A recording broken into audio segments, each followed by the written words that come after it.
नमस्कार सबैजनालाई फेरि पनि स्वागत छ मेरो छोटो एन्ड मिठो ब्लगमा। के भन्छ,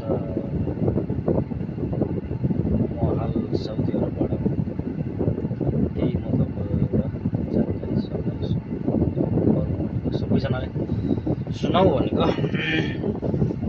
के छ भने, यहाँको नियम फेरि जस्तै साउदी अरबको नियम, साउदीहरू उठेपछि बिहानै उठ्छ। साउदीहरू बिहानै उठेपछि साउदीहरूको टेन्सन के, आज खाने के, जाने कहाँ, आज के खाने, कता जाने, उनीहरूको टेन्सन भनेको त्यही। टेन्सन भनेको त्यही हो। कामको टेन्सनै हुँदैन, खानाको मात्रै टेन्सन है।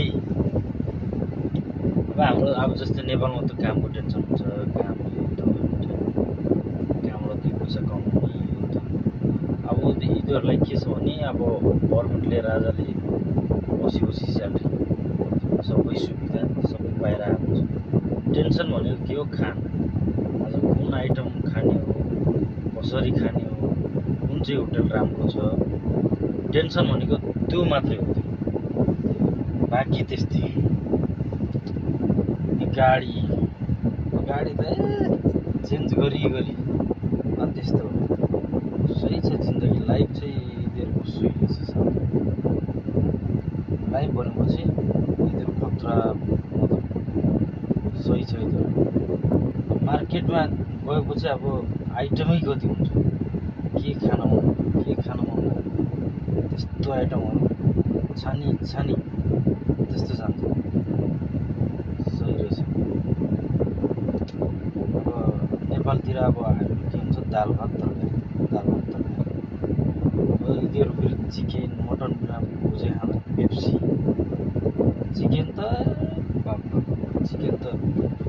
चिकन बिना भातै खाँदैन हो, त्यस्तो हुन्छन् साउदीहरू।